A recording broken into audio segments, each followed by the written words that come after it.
I meet wonderful people all the time in this business, and that's the greatest thing about what I do is I get to make people happy. Ken Johnson, bearded, wearing overalls, is sitting in the back of his Fearless Brewery, a one-time Midwesterner, telling me how he came to make beer that makes people happy. In Hastings, Nebraska, Budweiser, that's what beer was. We didn't know any better. And a keg of Bud was probably about $32 or $35 at the time. And when the lovely and gracious Mrs. Johnson and I got married, some buddies and I decided to go find a keg for the party. And so we ended up with a keg of Widmer Hef, and I paid like $85 for it, and I was just like shaking my head, couldn't believe beer could cost that much, you know. And somebody at my party said, well, you know, you can make this stuff. And I'm like, yeah, sure, you can just make beer. Right. So I listened to him and heard him out. Mrs. Johnson was also listening and figured Ken could use a hobby. She bought him a home brewing kit.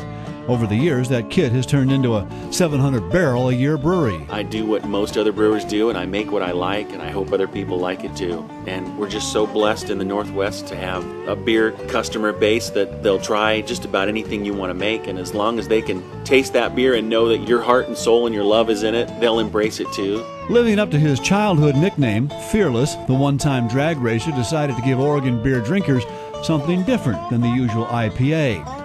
Scottish ale. Like an IPA is an extremely bitter beer.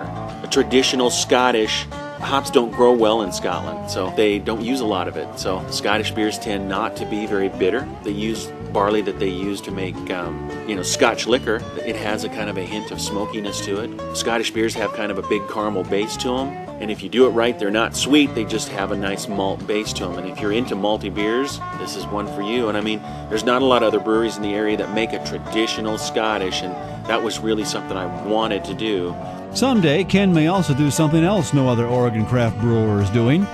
Put his beer in cans. Cans in the past haven't been the best vessel to deliver the product. You would get some metallic flavors. Now the cans have been lined with the same kind of material that they make soda pop jugs. It's a very thin coating. You will not get that metallic flavor. And cans can do something bottles can't. Cans are lighter and they chill faster. Cans can go on a golf course. Bottles do not. Bottles don't go out on the river. Bottles don't go into a lot of parks. But cans can. For more on the Fearless Brewery, go to 1190kex.com. Search word grape. Putting it in the can. Jim McLaren, News Radio 1190 KEX.